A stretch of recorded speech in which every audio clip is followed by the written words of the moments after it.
আসসালামু আলাইকুম দর্শক, স্বাগত জানাচ্ছি আরটিভি সন্ধ্যার সংবাদে। আপনাদের সঙ্গে রয়েছে আমি আফসানা সুরাইয়া এবং আমি ফরজানা তানি। কাল অমর 21শে ফেব্রুয়ারি, মহান শহীদ দিবস ও আন্তর্জাতিক মাতৃভাষা দিবস। রাজধানী ঢাকা সহ সারা দেশে যথাযোগ্য মর্যাদায় দিবসটি পালনের সব প্রস্তুতি সম্পন্ন করা হয়েছে। দিবসটি উপলক্ষে প্রস্তুত রয়েছে কেন্দ্রীয় শহীদ মিনার। রাত 12টা 1 মিনিটে শ্রদ্ধা জানাবেন রাষ্ট্রপতি ও প্রধানমন্ত্রী। এদিকে আন্তর্জাতিক মাতৃভাষা দিবস উদযাপনের ক্ষেত্রে নিরাপত্তার কোনো শঙ্কা নেই বলে জানিয়েছে আইনশৃঙ্খলা বাহিনীর সদস্যরা। আলমগীর হোসেনের ক্যামেরায় এই বিষয়ে আরও জানাচ্ছেন বিপুল দেবরায়। বর্ণমালা, যা বাঙালি হৃদয়ের এক অবিচ্ছেদ্য অংশ, যার জন্য পৃথিবীর একটিমাত্র জাতি রক্ত দিতে হয়েছে। রক্তের স্নানে অর্জিত হয়েছে লাল সবুজের এই বাংলা ভাষা।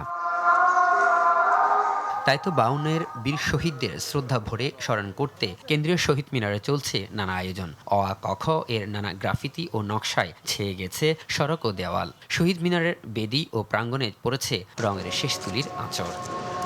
আর বর্ণমালার সেই আঁচড় দেখতে শহীদ মিনার এলাকায় ভিড় করছেন সাধারণ মানুষ। আর বাংলা ভাষা ও নিজের ভাষা বিষয়ে ওন করতে পারে, এইটা বোঝানোর জন্য মূলত আমি শহীদ মিনারে আমার ছেলেকে নিয়ে আসি। সারা পৃথিবী জুড়ে বাংলা ভাষা ছড়িয়ে ছিটিয়ে পড়ুক, বাংলা ভাষা সম্পর্কে সবাই জানুক, বাংলাকে সবাই ধারণ করুক, এটাই আমার আশা, এটাই প্রত্যয়। রাত 12টা 1 মিনিটে রাষ্ট্রপতি ও প্রধানমন্ত্রী শ্রদ্ধা নিবেদন শেষে সর্বসাধারণের জন্য খুলে দেওয়া হবে শহীদ মিনারের প্রাঙ্গণ। এর আগে সকল নিরাপত্তা ব্যবস্থার প্রস্তুতি শেষ হয়েছে বলে জানান আইনশৃঙ্খলা বাহিনী। মাতৃভাষা দিবসকে ঘিরে নিরাপত্তার কোনো শঙ্কা নেই বলে জানান র্যাব ও পুলিশের পক্ষ থেকে। অমর 21-এর অনুষ্ঠানেও কোনো নিরাপত্তা শঙ্কা নেই। তথাপি আমাদের নিয়মিত মোতায়েনের পাশাপাশি সোয়াট, dog squad, bomb disposal team, crime scene unit সার্বক্ষণিক প্রস্তুত থাকবে। নিরাপত্তা ব্যবস্থা আমরা গ্রহণ করেছি, তা আমরা নিরাপত্তার সাথে নিরাপদে এই অনুষ্ঠানটি সম্পন্ন করতে পারবো। প্রভাত ফেরির মধ্যে দিয়ে শনিবার দিনভর শ্রদ্ধা ভরে স্মরণ করবে বাঙালি জাতির শ্রেষ্ঠ সন্তানদের। অ আ ক খ যে বর্ণমালাগুলোর জন্য রক্ত দিতে হয়েছে এই বাঙালি জাতিকে, তাই এই বাংলা এবং এই 21শে ফেব্রুয়ারি মিলেমিশে রয়েছে বাঙালির হৃদয়ে। তাই তো দিনটিকে স্মরণ করতে এবং শ্রদ্ধা ভরে তাদের ভালোবাসা জানাতে এই দিনটিকে উদযাপন করতে আয়োজন করা হয়েছে নানা কিছুর। এবং সেই সাথে এই বাংলা ভাষাকে যাতে সমর্থিত করা যায় পুরো বিশ্বময়, এমনটাই প্রত্যাশা করছেন সকলে। বিপুল দেবরাই, আরটিভি, ঢাকা। এই মুহূর্তে কেন্দ্রীয় শহীদ মিনার থেকে সরাসরি যুক্ত হচ্ছেন সহকর্মী মুনতাসির মামুন। মুনতাসির, অমর 21শে ফেব্রুয়ারির যে আনুষ্ঠানিকতা, সেগুলোকে কেন্দ্র করে কেন্দ্রীয় শহীদ মিনারের প্রস্তুতি কেমন দেখছেন এবং সার্বিক নিরাপত্তা ব্যবস্থা কেমন?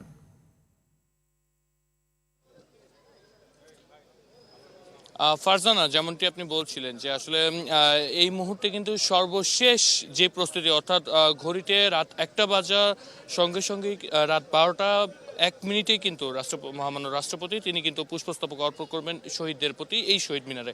এবং সেটিকে কেন্দ্র করে কিন্তু আসলে এসবি এবং অন্যান্য যে গোয়েন্দা সংস্থা থেকে শুরু করে অন্যান্য আইনশৃঙ্খলা বাহিনী যারা রয়েছেন তারা কিন্তু খুবই তৎপর রয়েছেন। আমি যদি আপনাকে একটু দেখাতে চাই যে এই মুহূর্তে কিন্তু শহীদ মিনারে চলছে শেষ মুহূর্তের প্রস্তুতি।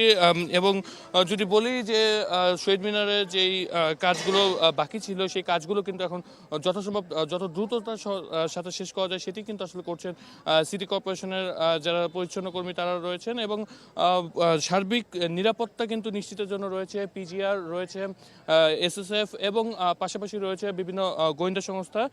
যদি আপনাদেরকে একটু জানানোর চেষ্টা করি যে এই যে শহীদ মিনার, এই শহীদ মিনার কিন্তু আসলে মানুষের এবং বাঙালি জাতির জন্য কিন্তু একটু অবিচ্ছেদ্য অংশ বলেই কিন্তু আসলে তারা বলছেন। এবং যদি আপনাকে আরেকটু বলার চেষ্টা করি যে আসলে সকলেই কিন্তু দেখতে আসছেন এই শহীদ মিনারের সর্বশেষ পরিস্থিতি। এবং আপনাকে এই মুহূর্তে কিন্তু দেখানোর চেষ্টা করছি যে আসলে আইনশৃঙ্খলা বাহিনী তারা কিন্তু আসলে চলে এসেছেন এবং বিভিন্ন উৎসুক জনতাও কিন্তু আসলে এখানে চলে এসেছেন এই শহীদ মিনারটিকে একবার দেখার জন্য। এবং রাত পোহালেই কিন্তু আসলে তারা এখানে পুষ্পস্তবক অর্পণ করবে, এমনটি কিন্তু আসলে আমরা জানতে পেরেছি। অর্থাৎ আমাদের কাছে সর্বশেষ তথ্য যেটি রয়েছে সেই অনুযায়ী প্রথমে মহামান্য রাষ্ট্রপতি, এরপরে প্রাইম মিনিস্টার এবং এরপরে দলীয় লোকজন এবং পরবর্তীতে কিন্তু আসলে সাধারণ জনতার জন্য এই শহীদ মিনার উন্মুক্ত করে দেওয়া হবে বলে আমরা জানতে পেরেছি। তো এই ছিল আসলে আমার কাছে শহীদ মিনার থেকে সর্বশেষ তথ্যটি। ফারজানা, ধন্যবাদ আপনাকে। রমজান শুরু হতে না হতেই চড়েছে রাজধানীর নিত্যপণ্যের বাজার। সরবরাহে ঘাটতি না থাকলেও বেগুন ও শসার দাম সেঞ্চুরি ছাড়িয়েছে। লেবুর হালি ঠেকেছে ১২০ টাকায়, আর ফলের বাজারে নাভিশ্বাস অবস্থা ক্রেতার। তবে মুরগির বাজার মূল্যে স্থিতিশীল থাকলেও কিছুটা স্বস্তি ছড়াচ্ছে ডাল ও ছোলার দাম। আরও জানাচ্ছেন আব্দুর রহিম। রমজানের শুরুতেই জমজমাট রাজধানীর কারণ বাজার। শুক্রবার সরেজমিনে বাজার ঘুরে দেখা যায় পর্যাপ্ত সরবরাহ থাকলেও চড়া সবজির দাম, বিশেষ করে লেবু, শসা আর বেগুনের দামে ক্ষুব্ধ ক্রেতারা। মাঝভেদে এক হালি লেবু বিক্রি হচ্ছে ১০০ থেকে ১২০ টাকায়, আর বেগুন ও শসার দাম ছাড়িয়েছে ১০০ টাকার ঘর। ১০০ টাকা কেজি শসা মারফাট, আর এটা হচ্ছে ৫০ টাকা হালি লেবু, এটা নিতে ৪০ টাকা হালি, এটা ৮০ টাকা, এটা হচ্ছে ৭০ টাকা হালি। চাহিদা বেশি ও সরবরাহ কম থাকায় বেশি দামে কিনতে হচ্ছে বলে জানালেন এই বিক্রেতা। কাঁচা বাজারে আনে একটু দাম একটু বাড়ছে, ২০০ টাকা ১৬০ টাকা, আর আছে ১০০ টাকা কেজি আছে। আমদামি কম না, তার কারণে একটু দাম একটু বাড়ছে। যে মরিচ ৪০ টাকা ৬০ টাকা কেজি, এখন ২০০ টাকা কেজি। অনেক উর্দু না, নাগালের বাইরে না, সম্পূর্ণ নাগালের বাইরে। ইফতারে বিশেষ চাহিদা থাকা ফলের দামও ঊর্ধ্বমুখী। রমজানকে কেন্দ্র করে আপেল, আনার ও মালটার দাম বেড়েছে কেজিতে ৫০ থেকে ৮০ টাকা পর্যন্ত। আপেল ওইটা আছে ৩৩০, এইটা আছে ২৮০, ৩০০, তারপর আনার আছে ৫৬০। শ্রমিক ধর্মঘট চলে, এই কারণে মাল ওনার আপনি সময় মতো আপনি বের করতে পারছেন না, কারণ মাল না থাকার কারণে নাকি এই দামগুলো বাড়ছে। এদিকে গত এক সপ্তাহ ধরেই ব্রয়লার বিক্রি হচ্ছে ২০০ টাকা, সোনালী ৩৩০ টাকা আর লেয়ার ৩৫০ টাকা কেজি দরে। রোজা আসলে বাড়ে, সব জিনিসের দাম বাড়ে আর কি। রমজানে অন্যান্য দেশে এটার দাম কমে, কিন্তু আমাদের বাংলাদেশে যখন রমজান হয় তখন দাম বাড়িয়ে যায় সব কিছুর। এখানে বাজার মনিটরিং করা খুবই জরুরি দরকার। মশলার দাম চড়া থাকলেও কিছুটা স্বস্তি দিচ্ছে ডাল ও ছোলার বাজার। তেল হইতে যত যাবতীয় মাল আছে রমজানের সব মালে পাইতেছে, সব কিছু আগের রেটে আছে, দাম কমে আছে। আব্দুর রহিম, RTV, ঢাকা। রমজানে বাজার স্থিতিশীল রাখার জন্য পর্যাপ্ত খাদ্যপণ্য মজুদ রয়েছে বলে জানিয়েছেন বাণিজ্যমন্ত্রী খন্দকার আব্দুল মুক্তাদির। সকালে সিলেট ওসমানী আন্তর্জাতিক বিমানবন্দরে সরকারি বিভিন্ন দপ্তরের কর্মকর্তা ও দলীয় নেতাকর্মীদের সঙ্গে শুভেচ্ছা বিনিময় শেষে তিনি একথা জানান। বাণিজ্যমন্ত্রী বলেন, রপ্তানি বাণিজ্যে প্রবৃদ্ধি বাড়িয়ে দেশের সামগ্রিক বাণিজ্য খাতের চ্যালেঞ্জ মোকাবেলায় কাজ করবে সরকার। আব্দুল মুক্তাদির আরও বলেন, গত ৪ থেকে ৫ মাসে দেশের রপ্তানি প্রবৃদ্ধিতে যে নেতিবাচক প্রভাব পড়েছে তা কাটিয়ে ওঠা বড় চ্যালেঞ্জ। পরে জেলা সার্কিট হাউসের সাংবাদিকদের সাথে মতবিনিময় করেন তিনি। এ সময় বাজারের সরবরাহ স্বাভাবিক থাকায় রমজানে নিত্যপণ্যের দাম বাড়ার শঙ্কা নেই বলে জানান বাণিজ্যমন্ত্রী। বড় করা, নতুন নতুন পণ্য অন্তর্ভুক্ত করা, এটার মধ্যে বৈচিত্র্য আনা, ডাইভার্সিফিকেশন আনা, এগুলি আমাদের আগামী দিনের চ্যালেঞ্জ, কিন্তু এটির কোনো বিকল্প নাই, এগুলিই করতে হবে আগামী। এদিকে পণ্যের দাম বাড়িয়ে মানুষকে জিম্মি করলে তাদের রোজা কাজে আসবে না। খাদ্যে ভেজালকারী সবার শত্রু। রাজধানীর মৌলভীবাজারে গিয়ে ডিএমপি কমিশনার শেখ সাজ্জাদ আলী গণমাধ্যমকে এসব কথা বলেন। বাজার মনিটরিংয়ে আসা ম্যাজিস্ট্রেটকে সহযোগিতার আহ্বানও জানান তিনি।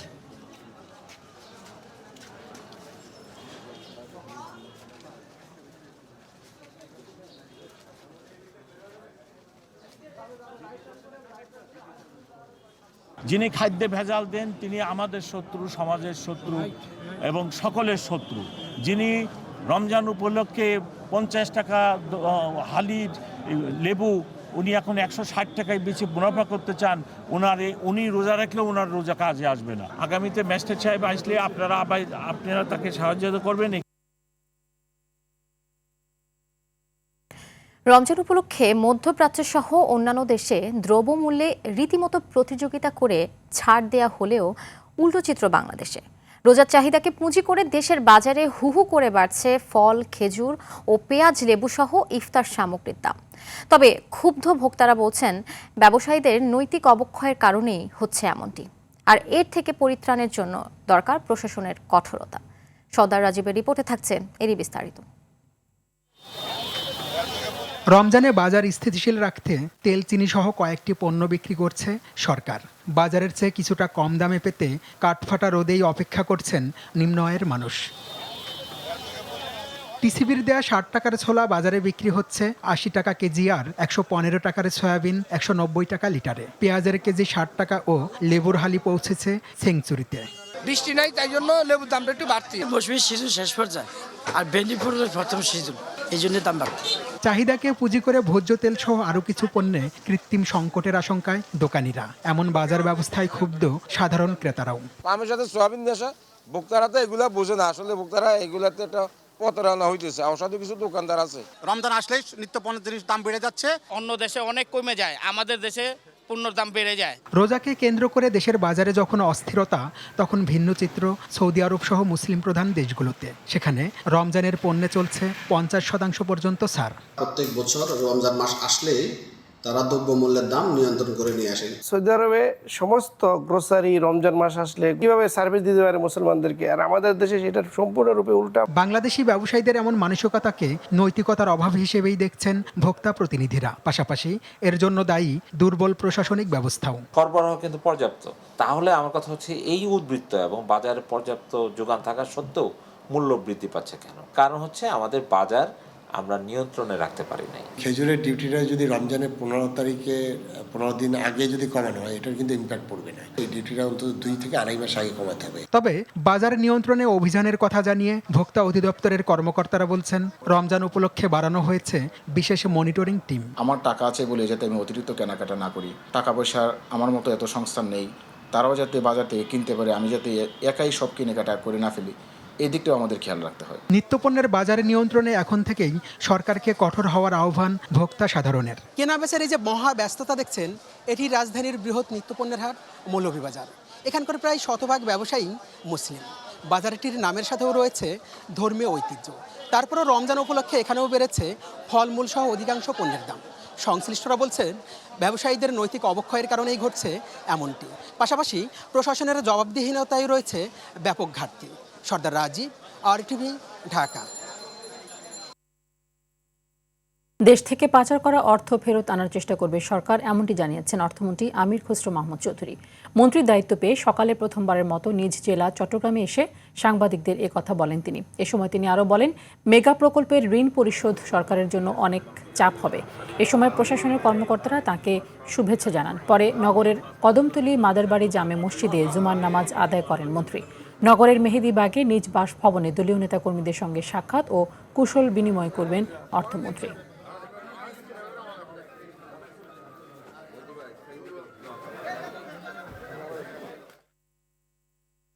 সড়কে চাঁদাবাজির সুযোগ নেই বলে জানিয়েছেন পানি সম্পদ মন্ত্রী শহীদ উদ্দিন চৌধুরী আনি। সকালে লক্ষ্মীপুর সার্কিট হাউসে সারা দেশের সড়কে চাঁদাবাজি নিয়ে সাংবাদিকদের প্রশ্নের জবাবে তিনি একথা বলেন। এ সময় লক্ষ্মীপুরে জলাবদ্ধতা দূরীকরণে বৃহত্তর নোয়াখালীর মধ্যে নতুন প্রকল্প ভুলুয়া নদী এবং রহমতখালী খাল পুনঃখননের কথা জানান মন্ত্রী। এর আগে সকালে সার্কিট হাউসে জেলা প্রশাসন ও পানি উন্নয়ন বোর্ডের কর্মকর্তাদের সঙ্গে মত বিনিময় করেন।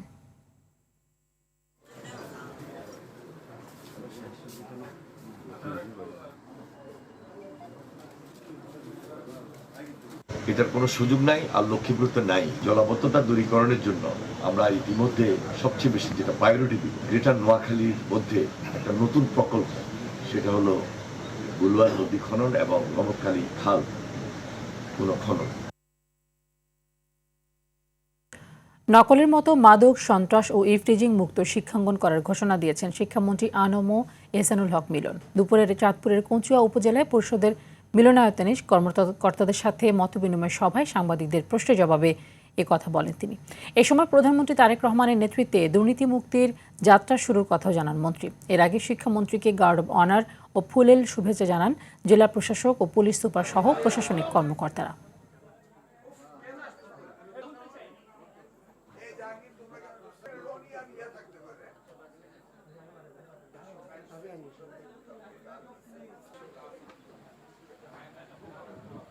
কচুয়াকে মাদক মুক্ত করা হবে, সন্ত্রাস মুক্ত করা হবে, ইফতিজিং মুক্ত করা হবে। নকল যেভাবে যাত্রা শুরু হয়েছিল কচুয়া থেকে, মাদক মুক্ত যাত্রাও আমরা কচুয়া থেকে শুরু করব। আর দুর্নীতি মুক্ত যাত্রাও আমরা কচুয়া থেকে শুরু করব এবং সারা বাংলাদেশে ইনশাল্লাহ আমাদের প্রধানমন্ত্রী তারেক রহমানের নেতৃত্বে এগুলি হবে ইনশাআল্লাহ। কথা দিচ্ছি, আগামীর বাংলাদেশ, সুন্দর বাংলাদেশ তারেক রহমান সাহেবের নেতৃত্বে আপনারা পাবেন। শিক্ষা প্রতিষ্ঠানে পুনঃভর্তির ফি সিদ্ধান্ত আগামী অর্থবছর থেকে কার্যকর হবে। এছাড়া প্রাথমিকের সহকারী শিক্ষক ও প্রধান শিক্ষকদের মাঝে বেতন বৈষম্যের বিষয়ে সিদ্ধান্ত নিতে ইতোমধ্যে শিক্ষক নেতাদের সাথে আলোচনা চলমান রয়েছে বলে জানিয়েছেন শিক্ষা প্রতিমন্ত্রী ববি হাজাদ। দুপুরে Mohammadpur residential school and college সংলগ্ন জাহাঙ্গীর কবির নানক সরণির নাম পরিবর্তন করে জুলাই শহীদ ফারহান ফাইয়াজ সরণি নাম ফলক উদ্বোধন শেষে সাংবাদিকদের প্রশ্নের উত্তরে এ তথ্য দেন তিনি। জানান, মাহে রমজান উপলক্ষে তার নির্বাচনী এলাকায় প্রশাসনের নজরদারি বাড়ানোর জন্য বিভিন্ন পদক্ষেপ নেওয়া হচ্ছে।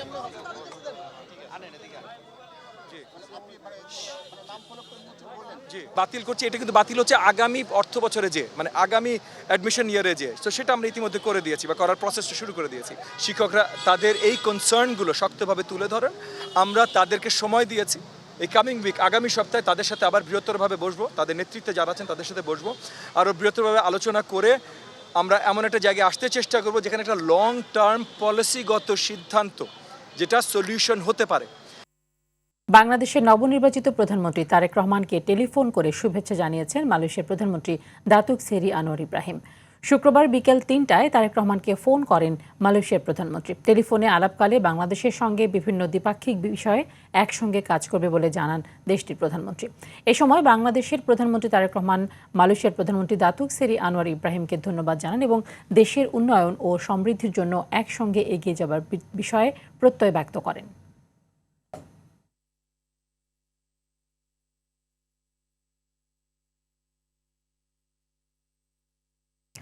এবছর অমর একুশে বইমেলা শুরু হবে 25 ফেব্রুয়ারি। 19 দিনের এই মেলা চলবে 15 মার্চ পর্যন্ত।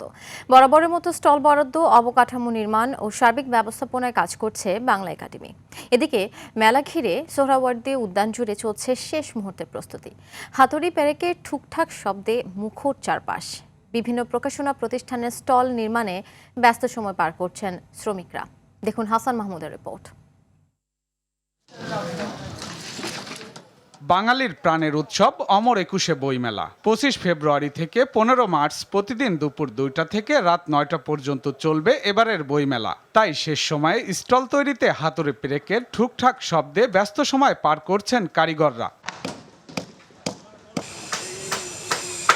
মেলায় পাঠকদের আকৃষ্ট করতে আধুনিক ডিজাইন ও নান্দনিক নকশায় তৈরি করা হচ্ছে স্টলগুলো। নির্ধারিত সময়ের মধ্যে কাজ শেষ করতে প্রকাশকদের তদারকি চলছে পুরোদমে। ডিউ টাইম মতো শেষ করে দেওয়ার মতো আশা আছে। সারাদ্দ করতে হয়, আমরা 25 তারিখের মধ্যে কাজ শেষ করব। প্রকাশকদের প্রত্যাশা, প্রতি বছরের মতো এবছরেও লেখক পাঠকদের মিলন মেলায় পরিণত হবে অমর একুশে বইমেলা। নতুন বইয়ের সম্ভার, প্রিয় লেখকের অটোগ্রাফ আর প্রাণবন্ত আড্ডায় জমে উঠবে মেলা প্রাঙ্গণ। দর্শক এবং ক্রেতাদের উপস্থিতি আমরা কামনা করছি। প্রকাশকদের সেই দৃষ্টিকোণ থেকেই একটা দায়িত্ব থেকে যায় যে তার নতুন চিন্তা ভাবনার বিষয়গুলো মেলার মধ্যে এনে মানুষের সামনে উপস্থাপন করার। লেখক পাঠক বন্ধুরা সাহিত্যকে ভালোবাসি এবং পৃথিবীর কাছে আমরা বাংলাদেশকে তুলে ধরেছি বর্ণমালার হীরাচুনি পান্না করিয়ে। রাতে দর্শনার্থীদের নির্বিঘ্ন চলাচলের জন্য বসানো হচ্ছে ল্যাম্পপোস্ট। নিরাপত্তা ও শৃঙ্খলায় থাকছে সার্বিক প্রস্তুতি। হাসান মাহমুদ, RTV, ঢাকা। শহীদ জিয়ার খাল খনন কর্মসূচি আগামী 15 দিনের মধ্যে শুরু হবে বলে জানিয়েছেন পানি সম্পদ প্রতিমন্ত্রী ফরহাদ হোসেন আজাদ। বৃহস্পতিবার রাতে পঞ্চগড় সার্কিট হাউসে প্রশাসনের কর্মকর্তা কর্মচারীদের সাথে জরুরি আলোচনা সভা শেষে সাংবাদিকদের তিনি এসব কথা বলেন। এ সময় দেশের নদীগুলোকে দখল ও দূষণমুক্ত করার কথাও জানান ফরহাদ হোসেন। সিভিল সার্জন, জেলা বিএনপির আহ্বায়ক সহ অন্যান্যরা এ সময় উপস্থিত ছিলেন।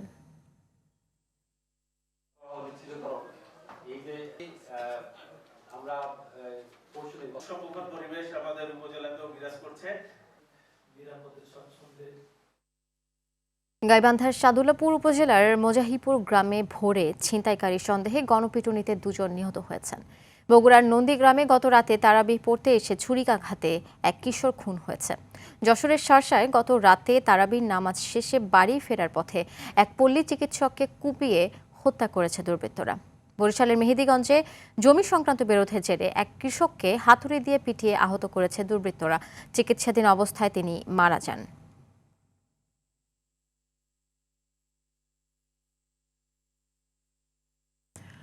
বিভিন্ন স্থানে সড়ক দুর্ঘটনায় 7 জন নিহত হয়েছেন। দিনাজপুরের বিরামপুরে ট্রাকের ধাক্কায় 2 মোটরসাইকেল আরোহী নিহত হয়। সকালে উপজেলা গেটের সামনে এই ঘটনা ঘটে। নোয়াখালীর কবিরহাটে লরি চাপায় এক ব্যবসায়ী নিহত হন। এই ঘটনায় আহত হয়েছেন তার 2 ছেলে। টাঙ্গাইলের ঘাটাইলে ট্রাক ও প্রাইভেট কারের সংঘর্ষে শিশু আয়মান সাদিক নিহত হয়েছেন। এ সময় প্রাইভেট কারে থাকা একই পরিবারের আরও 4 জন গুরুতর আহত হন। সিরাজগঞ্জের সলঙ্কায় নসিমন চাপায় তাবাসুম নামের এক শিশুর মৃত্যু হয়েছে, আহত হয়েছে আরও এক শিশু। এছাড়া যশোরে আর মাগুরায় আরও 2 জনের মৃত্যু হয়েছে। দেশের জাহাজ নির্মাণ শিল্পের উন্নয়ন ও সম্প্রসারণে সহায়তার লক্ষ্যে নির্ধারিত 2,000 কোটি টাকার পুনঃ অর্থায়ন স্কিমে ব্যাংকগুলোর আবেদন করার সময় 2026 সালের 31 ডিসেম্বর নির্ধারণ করা হয়েছে। এরই মধ্যে বাংলাদেশ ব্যাংক সার্কুলার জারি করে দেশের সব তফসিলি ব্যাংককে বিষয়টি অবহিত করেছে। এর আগে এই স্কিমে ব্যাংকগুলোর আবেদন জমা দেওয়ার শেষ সময় ছিল 2024 সালের 30 জুন পর্যন্ত। বাংলাদেশ ব্যাংক জানায়, বৈদেশিক মুদ্রা আয়ের উচ্চ সম্ভাবনাময় খাত হিসেবে চিহ্নিত জাহাজ নির্মাণ শিল্পকে প্রয়োজনীয় আর্থিক সহায়তা দেওয়ার লক্ষ্যেই সময়সীমা বাড়ানো হয়েছে। কার্যক্রম পরিচালনার ক্ষেত্রে কেন্দ্রীয় ব্যাংক জানায়, অংশগ্রহণকারী ব্যাংকগুলো নিজস্ব নীতিমালা ও ঝুঁকি মূল্যায়নের ভিত্তিতে স্বাধীনভাবে ঋণ অনুমোদনের সিদ্ধান্ত নেবে। তবে এই স্কিমের আওতায় কোনো ঋণ অনুমোদনের আগে তহবিলের প্রাপ্যতা নিশ্চিত করতে BRPD 3 থেকে অনুমোদন নিতে হবে। এজন্য ব্যাংকের ঋণ বিতরণ ও পরিশোধের বিস্তারিত সময়সূচি আবেদনপত্রের সঙ্গে জমা দিতে হবে।